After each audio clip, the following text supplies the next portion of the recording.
Hello! Right now, you think you're just watching a video, but what you're actually doing is receiving photons.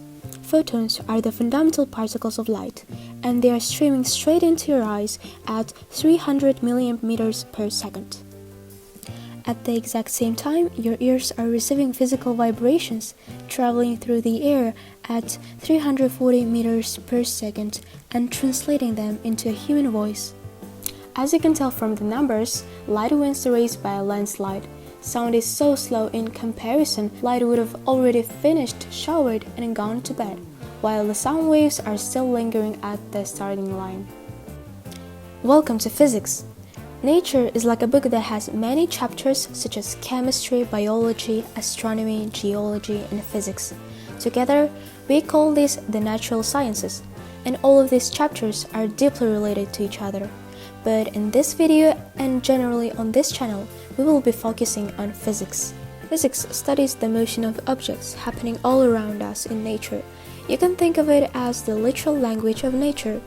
For instance, rain falling and rivers flowing are the movements of water because of gravity. Gravity is a universal rule where any object with mass attracts other mass. Because the Earth is so massive, its gravity holds on to everything from the oceans to the rain in the sky. Rainbows are the movements of photons interacting inside water droplets. Photons hit a raindrop, they bend and bounce off the inside of it like a mirror. This separates the white light into all different colors we see. You might wonder, how does a heavy metal airplane stay up in the air? Physics shows us how air rushing over a wing creates an upward push called lift. To understand it better, you can actually test it. If you blow across the top of a piece of paper you're holding, you'll see that the paper rises up. If we want to keep exploring this world and keep ourselves safe from things like car crashes and explosions, we have to know the laws of physics. Humans didn't wake up one day knowing how fast light travels. We had to figure it out, but our brains are easily fooled. If you look at the horizon, it looks flat, but we know the Earth is a sphere. To find out if our observations are right, we make an experiment. An experiment is useless if you just say, "That got pretty cold."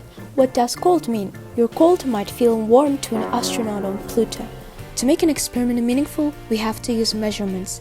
Instead of saying it got cold, we use thermometer to prove it dropped to minus 20 Celsius degrees, or 253 Kelvin. This is how we prove that our experiment worked. Now, let's make a real physics experiment using simple things you have on your desk. A pencil sharpener, a diary to use as a ramp, a ruler, and a toy car. Here's how we use this scientific method. First, make an observation. Second, ask a question. Have you ever noticed that when you ride a bike down a steep hill, you zoom down much faster than on a shallow hill? This is an observation. Our question is, how does changing the height of a ramp affect the distance a toy car will travel? Third, develop a hypothesis, our educated guess. Our hypothesis is if we increase the height of the ramp, the toy car will slide further because gravity gets a better angle to pull it down. Fourth, test the prediction. To test this, we'll run two controlled trials. Let's measure the narrow side of our sharpener. It is exactly 2.5 centimeters. We put this under the very edge of our diary to make a short ramp. Place the toy car at the very top, let it go, and let the gravity do the rest of the work. Once it stops, align the zero of your ruler with the start of the flat floor. The car traveled 15 centimeters. Now, we change our control variable, the height. Let's measure the wider side of the sharpener. It is 6.4 centimeters. Prop the diary up on this wider side. Put the toy car at the exact same starting point and let it go. It zooms much faster. Once it stops, we measure the distance. The car traveled 30 centimeters. Fifth, analyze the results. Let's compare our two trials using subtraction. Change in height. 6.4 minus 2.5 equals 3.9 centimeters. Change in distance.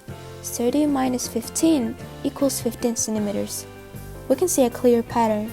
When the ramp height was increased by 3.9 centimeters, the distance the car slid increased by 15 centimeters. Our final step is the conclusion. Our experiment successfully supported our hypothesis. The numbers prove that a higher ramp gives the car a bigger gravitational push, allowing it to travel a much longer distance. Let me explain why the angle changes how far the car travels. The car's weight, its force of gravity, always pulls straight down toward the earth.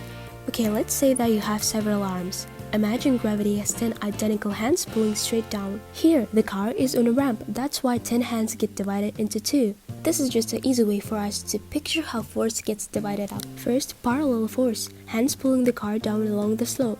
Second, perpendicular force, hands squishing the car into the ramp. See the arrow pointing straight up out of the board? That's the normal force. It only exists because the ramp is pushing back.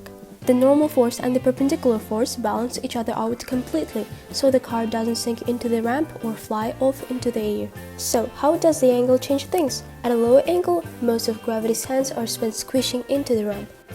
Like 6 hands pushing into the board, leaving 4 hands pulling downhill.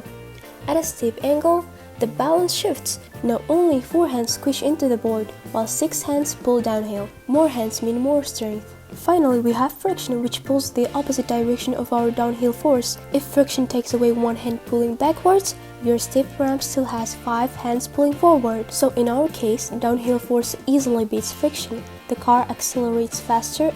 If you try this experiment, your numbers are going to be different from mine. As long as your car goes further on a higher ramp, your experiment is a success, because we proved the hypothesis. Why will our numbers be different? I'm using a smooth table. If you use a rough carpet, it will create a friction that rubs against the wheels, steals the car's energy, and makes it stop way sooner. Plus, the wheels in my car are slightly curved, which made it turn to one side. If you accidentally apply an extra force and push the car, it will demonstrate different results. So, physics is about discovering how your world works. There will be more videos where we will explore interesting topics and run physics experiments together. Make sure to like and subscribe so the microwave keeps working.